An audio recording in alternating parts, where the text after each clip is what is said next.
বন্ধুরা, কেমন আছো? নিশ্চয়ই সকলে ভালো আছো, আমিও ভালো আছি। আজকে সানডে স্পেশাল দিন। গতকাল রাতে বড় মেয়েকে বলছিলাম তোরা কবে আসবি, আর একটু দেশি চিকেন খেতে ইচ্ছে হচ্ছে। সচরাচর আমি মাংস খেতে ভালো লাগে না, হঠাৎ কেন জানি না কালকে মনে হচ্ছে একটু দেশি চিকেন কষা কষা আর গরম ভাত। বড় মেয়েকে বললাম আয় না, তা বলছে না আমি এখন যাব না, তা তুমি আসো। আমি বললাম এখন তো যেতে পারবো না, ওদের বাড়িটা অফিস থেকে দূরে হয়ে গেছে। সকালবেলা ঘুম থেকে উঠে চাটা খেয়ে রান্নাঘরে রান্না জোগাড় করব, কি রান্না করব ভাবছি। পনির আছে, ভাবলাম বিনস দিয়ে পনির দিয়ে নতুন আলু দিয়ে তরকারি করি। হঠাৎ দেখি বড় জামাই ডাকছে, মা মা, আমি কি ব্যাপার? তখন দেখি যে দেশি চিকেন আর একটা মাছের মাথা, টমেটো দিয়ে চাটনি। আমি বলছিলাম মাছের মাথা একটা আনবো, টমেটো দিয়ে চাটনি করবো, বড় জামাই দিয়ে গেল। এখন রান্না হচ্ছে, কষিয়ে কষিয়ে রান্না করছি দেশি চিকেন আর গরম ভাত, আর কিচ্ছু না।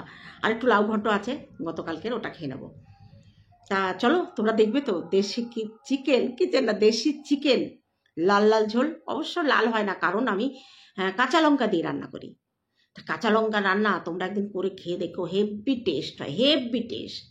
শুকনো লঙ্কায় ফোড়নে দিই, ওই একটু ডলে ডলে নিই, দারুণ লাগে। আর সঙ্গে খাবো ছোট মেয়ের বাড়ি থেকে এক জামাই এক রকমের আচার দিয়ে গেছে, আমচুরের আচার। আমটাকে শুকিয়ে ফলসি করে, জানি না তোমরা ফলসি বোঝো কিনা, ছোট আমগুলোকে কেটে শুকিয়ে রোদ্দুরে একদম শুটকি মাছের মতো করে ফেলে, ওটাকে বলে ফলসি। ওটা দিয়ে একটা বেশ ঝাল ঝাল, একটু মিষ্টি, টক ঝাল মিষ্টি একটা আচার এক বয়ম দিয়ে গেছে, ওটা দিয়ে ডলে খাবো, দারুণ লাগবে জমিয়ে। আজকের খাওয়াটা তোমাদের সামনেই খাবো, যাতে তোমাদের লোভ লাগে। তা চলো তাহলে রান্নাঘরে নিয়ে যাই তোমাদের, কিভাবে রান্না করছি সেটা তো তোমরা জানোই। সব মশলা একসঙ্গে বসিয়ে দিয়েছি কষে। চলো, এই আলুগুলো কালকে তুলেছি, এর মধ্যে থেকে বড়গুলো মাংস দিয়েছি আজকে। চলো মাংসটা তোমাদের দেখাই। এই দেখো, লাইটটা জ্বেলে নি। ভাত রান্না হচ্ছে, আর এদিকে হচ্ছে প্রায় 400 গ্রাম তো হবেই, 400 না 350 গ্রাম। আমি বলেছিলাম 250 গ্রাম, আমাকে ফোন করেছিল জামাই বাজার থেকে, মা কতটুকু নেবো? বললাম 250 মতো। এখন 250, প্রায় 350-400 গ্রাম না, জানি না, আলু টালু দিয়ে 400 গ্রাম হবে।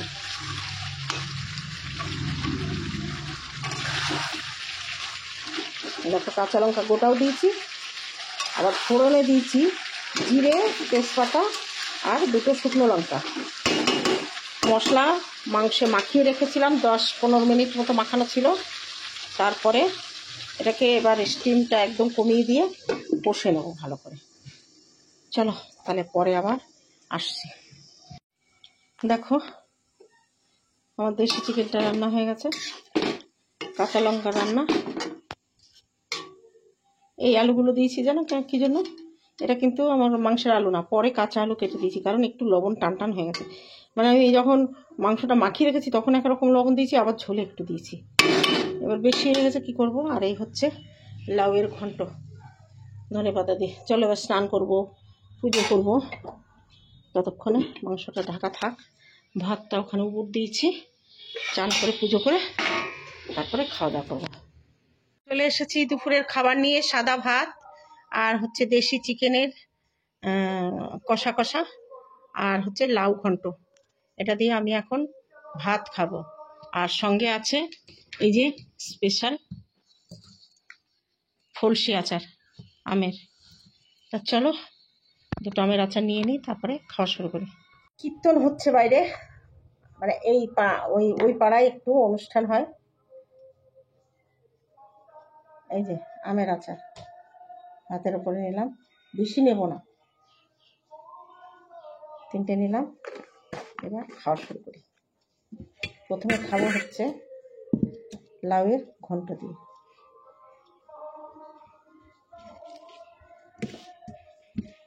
লাউ আমাকে যেভাবে রান্না করে দিক আমি সেভাবে লাউ খেতে পছন্দ করি, কিন্তু লাউ হলে ধনে পাতা লাগবে। ধনে পাতা ছাড়া লাউ আবার আমার কাছে যেন কেমন আল্লি আল্লি লাগে। আল্লি মানে নুন ছাড়া তরকারি যেমন লাগে, লাউ আর ধনে পাতা না হলে ঠিক আমার কাছে জমে না। চলো খাই। আজ তোমাদের দেখিয়ে দেখি লাউ খাওয়াটা আর কি দেখাবো তো চিকেনটা দুর্দান্ত খেতে হয়েছে।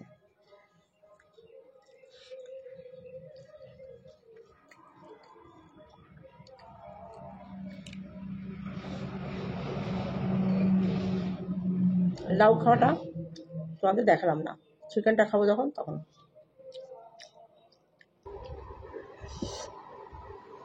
চলো এবার দেশি চিকেন।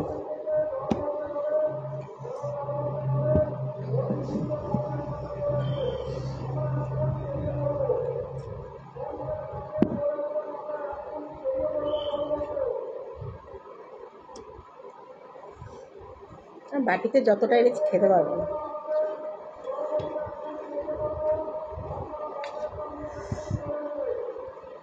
ক্ষেতের আলু দিয়েছি, মাংস থেকে তো আলুর টেস্টটা বেশি ভালো হবে। আমি মাংসের মধ্যে আলু খুঁজি।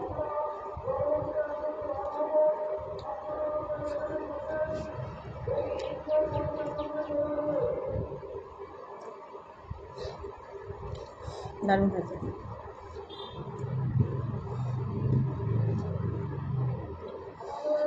দুর্দান্ত হয়েছে।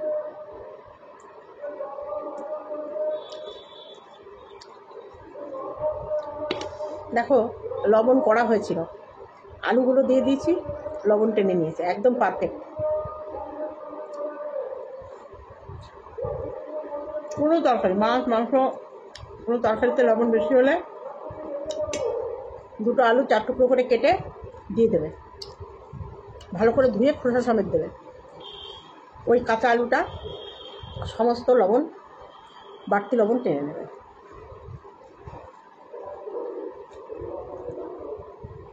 আচারটা মাখিয়ে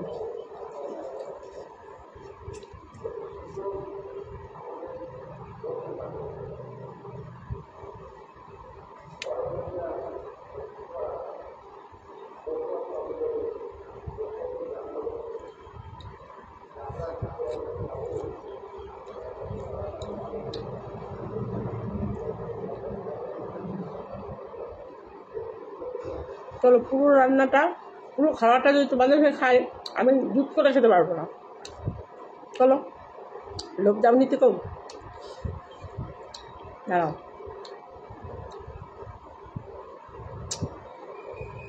চলো টাটা, পরে আবার করছি। শুভ সন্ধ্যা বন্ধুরা, কেমন আছো? নিশ্চয়ই সকলে ভালো আছো, আমিও ভালো আছি। আজকে একটা জম্পেশ ঘুম দিলাম, খেয়ে দিয়ে উঠে মোবাইলটা নিয়ে একটু বসেছিলাম, তারপরে ঘুমিয়ে গেলাম। একদম টানা সন্ধ্যাবেলা ঘুম। আজ আর মৌসুমী মা ডাকেনি, নিজেই উঠেছি, জল পিপাসা পেয়েছে। উঠে দেখি সন্ধ্যা হয়ে গেছে, জামা কাপড় তুললাম, তুলে সন্ধ্যা দিলাম। এর মধ্যে মৌসুমী মা হাজির, এসে ডাকছে। গ্রিল খোলা শুনেই আমি টের পেয়েছি তুই এসছিস, কেন তোর গ্রিল খোলাটাই আলাদা। তারপরে ও চা করলো, ও জামা কাপড়গুলো গোছালো, আমি সন্ধ্যাবাতি দিয়ে সবকিছু ধুনো টুনো ধরিয়ে তারপরে ও চা নিয়ে এসছে। এই দেখো গরম গরম লিকার চা। সকালের চাটা তোমরা মিস করেছো, কিন্তু এই চাটা অবশ্যই তোমরা যাতে মিস না করো সেই হিসাবেই আমি মৌসুমীর মাকে বললাম যে এই ঘরে আয়, আমরা এখানে বসে ভিডিও করি। মৌসুমীর মাকে দেখবা না? লজ্জা করে? না লজ্জা করে, আমি উঠি তো। ও ভিডিও খুব দেখে। এই দেখো, এই যে হচ্ছে মৌসুমীর মা। কার ভিডিও দেখিস বল? রিয়াঙ্কার ভিডিও দেখি, তারপরে তোমার মন্দিরের ভিডিও দেখি, এইগুলোই বেশি দেখি। ক্রিয়েশন অফ মৌ দেখিস না? মোটটা দেখি, কিন্তু ওই রিয়াঙ্কারটা আর ওই ডালটা বেশি দেখি। তাই মোটটাও দেখি, মৌ শুনে রাখ। আর ইডালটা দেখি, পিয়ারটাও দেখি। মৌ শুনে রাখ, মোটটাও দেখি। তোর ভিডিও মাঝে মাঝে দেখে, রোজ দেখবি ওর ভিডিও। ওর প্রয়োজন, ওর আর রিয়াঙ্কার প্রয়োজন বেশি। রিয়াঙ্কাটা তো দেখবই। হঠাৎ করে একজন পুরনো ভাই বলতে গেলে, দিদিরাকে আমরা একসঙ্গে রাজনৈতিক জীবন কাটিয়েছি, ফোন করেছিল। ব্যাঙ্গালোরে ঘুরতে গেছে, সেখানে গিয়ে নাকি আমার মতো কাউকে দেখেছে। দেখে 7 দিন আগে গেছে, আজকে মনে পড়ে বলছে দিদি তোমার মতো একজনকে দেখলাম, তাই ফোনটা করেছিল। অনেক পুরনো লোক, এখন যোগাযোগ হয় না, কাছে থাকলেও দেখা হলে একটু যাক ভালো লাগে। যাই হোক, চা খেতে খেতে ফোনটা এসে গেল। মৌসুমী মা চা দিয়ে খাওয়াও হয়ে গেল। তা মৌসুমী মা মন্দিরা রিয়াঙ্কা ভিডিও রেগুলার দেখে, আর প্রিয়ার ভিডিও আর ময়ের ভিডিও মাঝে মাঝে দেখে। এখন থেকে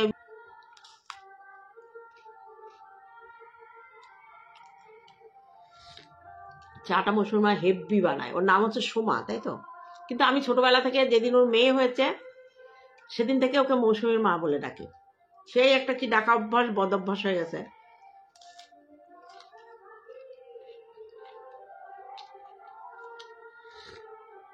কীর্তনের আওয়াজ পাচ্ছ, মাইক বাজছে। কদিন হবে রে? 3-4 দিন তো হয়। 3-4 দিন এখন। পাকা গরম আমাদের এই ঘরটায় আওয়াজ কম আসে, দরজা খোলা, তাই দরজা বন্ধ থাকলে আসেই না।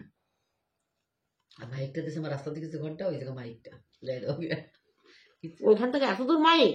হ্যাঁ, বাটান তলা অব্দি মাইক দিছে। কেন জানি, ওই যে দেখো যে পোস্টার দিছে, বাবা পোস্টার দিছে না যে। গরম এসে গেল, শীতকালে বেশ মজা, সোয়েটার চাদর মাদর গায়ে দিয়ে যা খুশি ভাবে থাকো। এই ঘরে থাকবো, এসি আছে। এসি তো সব জায়গায় থাকবে না, অফিসে। অফিসে অনেক ঘরে আছে, আমাদের ঘরে নেই। সব সাহেবদের ঘরে এসি আছে, আমার আগের ঘরটা এসি ছিল। তাই না?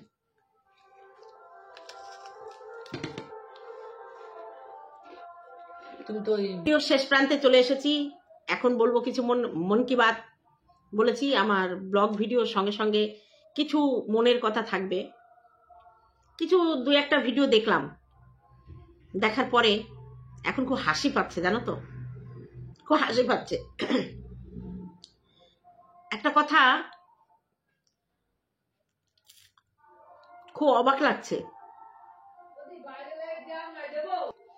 আজকে যে মানুষটাকে সবাই অন্ধের মতো ভালোবেসে সাপোর্ট করেছিল, সেই মানুষটা কি বেরোচ্ছে, কি বেরোচ্ছে। আজকে সন্তানকে রেখে মা যখন বাইরে চলে গেছিল, তখন আমাদের খুব কষ্ট লেগেছিল যে ওইটুকু একটা সন্তানকে রেখে মা কি করে যেতে পারে। এখন মনে হচ্ছে বাচ্চাটা সত্যি অনাথ। ঠাকুমা দাদু ভালোবাসে, বাবাও ভালোবাসে, কিন্তু কিন্তু সেই বাবা নাকি আজকে বাচ্চাটাকে শুধু নিজের কেলেঙ্কারি ঢাকার জন্য স্কুল পরিবর্তন করিয়েছে। এটা শুনে খুব কষ্ট লাগলো। একদিন বলেছিল যে আমি আমার জীবনটা আমার ছেলের জন্য উৎসর্গ করলাম, আমার জীবনের একটাই লক্ষ্য সন্তান আর মা বাবা। আজকে শুনলাম সেই ছেলেটাকে একটা ভালো স্কুল থেকে সরিয়ে অন্য স্কুলে দিয়েছে। জানি না, তবে একটা কথা কি, একটা বাচ্চা যখন স্টাডি ক্লাসে ভর্তি হয় তারপরে তার স্কুল পরিবর্তন আসে। যদি সেই কারণে স্কুল পরিবর্তন হয়ে থাকে তাহলে কিছু বলার নেই, কিন্তু যদি শুধু নিজের কেচ্ছাকে ঢাকার জন্য বাচ্চাকে স্কুল পরিবর্তন করায়, তাহলে সত্যি এটা ঠিক হয়নি। আজকে দেখো, ব্যক্তিগত জীবনে কে কাকে ভালোবাসবে, কে কাকে নিয়ে সংসার করবে, সেটা সম্পূর্ণ তাদের নিজস্ব ব্যাপার, সেখানে কারোর কিছু বলার থাকে না। কিন্তু যে কারণে নিজের স্ত্রীকে সোশ্যাল মিডিয়ায় বদনাম করা যায়, ঠিক তার 10 গুণ বেশি দোষে দূষিত একটা মেয়েকে, জানি না সত্যি কোনটা, এখনো পর্যন্ত আমরা সামনাসামনি চোখে কিছু দেখিনি কিংবা ভিডিওতে দেখায়নি, তাই বলতে ইচ্ছা করে না। যদি জানি না শেষ পর্যন্ত কোথায় গিয়ে দাঁড়াবে। বাচ্চাটা কি সত্যি অনাথ হবে? আজকে বাচ্চার মা নাকি সর্বশান্ত হয়েছে, তার টাকা পয়সা যা ছিল সেগুলো নাকি বেহাত হয়েছে। ভাবতে অবাক লাগে। নিজের স্বামী সংসার সব ছেড়ে, সন্তান ছেড়ে, যার উপর ভরসা করে সে অকুল সমুদ্র পাড়ি দিতে চেয়েছিল, মাঝখানে সেই মাঝি নাকি তার হাত ছেড়ে চলে গেছে। ব্যবসা একা করছে, কষ্ট হচ্ছে ভেতরে, শরীরে শারীরিক মানসিক সমস্ত কষ্ট নিয়ে সে নাকি এখন বেঁচে আছে।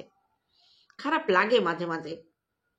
মেয়ে সন্তান তো, নিজেরও 2টো মেয়ে আছে, খারাপ লাগে মেয়েটার কথা ভাবলে। এখন না বাবা মার কাছে সুখ পেল, না স্বামীর ঘরের সুখ সে গ্রহণ করলো। এখন তো মাঝে মাঝে মনে হয় স্বামীর ঘরে সে সত্যি সুখে ছিল তো। আজকে সন্তানের কোনো বিপদ হলে মা বাবা তার পাশে ঢাল হয়ে দাঁড়ায়। মেয়ের জীবন নিজের হাতে তৈরি করে সেই জীবন আবার নষ্ট করে কোথায় নিয়ে যেতে চলেছে জানি না। আমাদের একটাই দায়িত্ব থাকে, আমাদের ছেলেমেয়েরা যেন আমাদের হাত থেকে কোনো ক্ষতিগ্রস্ত না হয়। আর যদি একবার অজান্তে হয়, দেখো বিয়ে ব্যাপারটা ভগবানের ওপরে, কোনো কারণবশত যদি সেই বিয়েটা না টেকে, মেয়ে যদি সত্যি বিনা দোষে কষ্ট পায়, তার পাশে দাঁড়িয়ে তার জন্য একটা সুন্দর জীবন গঠন করে দেওয়া হচ্ছে বাবা মার কর্তব্য। জানি না এইসব মায়েরা কি করে, নিজের স্বার্থের জন্য মেয়ের জীবনটা নষ্ট করতে চায়, যেটা টিনার মা বাবা করছে। হামেশাই আমরা প্রমাণ পেয়েছি তার বাবা মা নাকি শুধু টাকা পয়সার জন্য তাকে ব্যবহার করে। মনের কথা বলতে গিয়ে বারবার ওই বাচ্চাটার কথা ভাবলে না খারাপ লাগে। খারাপ লাগে, কত মানুষ ভালোবেসে ওকে কত জিনিসপত্র দিয়েছে, তখন সেই জিনিসপত্রগুলো দু হাত বাড়িয়ে যারা গ্রহণ করেছে, তারা এখন তাদের সঙ্গে নাকি যোগাযোগ রাখে না। তবে একটা কথা আমার খুব ভালো করে বুঝে গেছি, সোশ্যাল মিডিয়ার উপরে যারা নির্ভর করে তাদের জীবন ধারণ চলে, তাদের ভিউয়ার্সদের কোনোদিন ঠকাতে নেই। একবার যদি ভিউয়ার্সরা বিগড়ে যায়, তাহলে তার ধ্বংস হতে টাইম লাগে না। অহংকার পতনের মূল। হিটলার উঠেছিল তত্তর করে, নেমে গেছে ধপ করে। এই কথাটা সবার মনে রাখতে হবে। যাদের সোশ্যাল মিডিয়ার উপরে ভরসা, তাদের ভিউয়ার্সদের চোখ রাঙানি দেওয়া ঠিক নয়। ভিউয়ার্সদের কেউ ভাঙিয়ে নেবে আর তারা চলে যাবে কেন? তার কত ক্ষমতা তাহলে আর যে মানুষটাকে ভালোবেসে ভিউয়ার্স এতদিন ভিউ দিয়েছে, তার অন্য কারোর কথায় তাকে ছেড়ে চলে যাবে, এটা ভাবা যায়? কোনোদিন হয় না। আমরা ভিডিও করি, আর যারা আমাদের ভিডিও দেখে, তাদের সেই দেখার, তাদের পর্যবেক্ষণ করার ক্ষমতা অনেক বেশি। তারা ঠিক আর ভুলটা ঠিক বুঝে নেয়। তা চলো, আজকের এইটুকু মনের কথা। দেখা হবে অন্য কোনো ভিডিওতে। ততক্ষণে তোমরা সাবধানে থেকো।